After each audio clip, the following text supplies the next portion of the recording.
Vijayakanth sir பொறுத்த வரைக்கும் எங்கள் வீட்டில் ஒருத்தர் நாங்கள் இழந்த மாதிரி ஒரு ஃபீலிங் இருக்குது.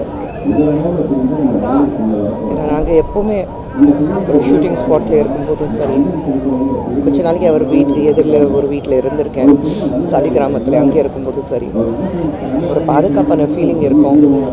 நமக்கு நாளைக்கு ஒரு பிரச்சனை வந்தால் கேட்குறதுக்கும் பார்த்துக்கிறதுக்கும் தைரியம் சொல்லி கொடுக்கறதுக்கு ஒருத்தர் இருக்கார். அப்படின்னா ஃபீலிங் விஜயகாந்த் சார் எப்போவுமே கொடுப்பாரு. அவர் இன்றைக்கி நம்ம மத்தியில் இல்லை அப்படி நான் நினைக்க மாட்டேன். ஏன்னா எல்லார் மனசில் அவர் என்றைக்குமே இருப்பார். எப்போவுமே ஒருத்தர் இருக்கும்போது அவருடைய அருமை நமக்கு புரியாது, போனதுக்கப்புறம் தான் அருமை தெரியும்.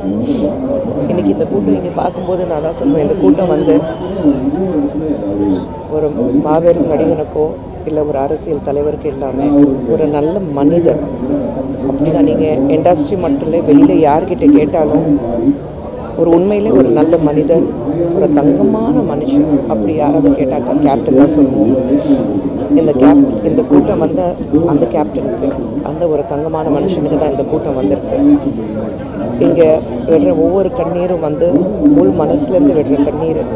ஏன்னா அப்படிப்பட்டவர் யாருக்கு எந்த பிரச்சனை இருந்தாலும், அது சினிமா இண்டஸ்ட்ரி இருக்கட்டும் இல்லை வெளியில் பொதுமக்கள் இருக்கட்டும், அது இறங்கி அவங்களுக்கு பிரச்சனை தன்னுடைய பிரச்சனை ஆக்கி அந்த பிரச்சனை தீர்க்க வைக்கிற வரைக்கும் நிம்மதியாக இருக்க மாட்டார்.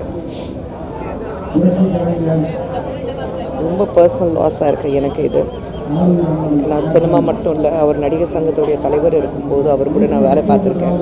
ஒரு எக்ஸிக்யூட்டிவ் கமிட்டி மெம்பராக இருக்கும்போது அவர் எப்படி ஒரு சின்ன ஈகோ கூட இருக்காது. அந்த ஈகோ இல்லாமல் இறங்கி வேலை முடியணும், அவ்வளோதான். அப்படி தான் அவர் இருப்பார். அவர்கிட்ட பல விஷயங்கள் நான் கற்றுக்கிட்டேன். தைரியம் கற்றுக்கிட்டேன், உண்மை பேசுகிறது கற்றுக்கிட்டேன், நிறைய விஷயங்கள் அவர்கிட்ட வந்து நான் கற்றுக்கிட்டேன். அவர் என்றைக்குமே எங்கள் மனசில் இருப்பார்.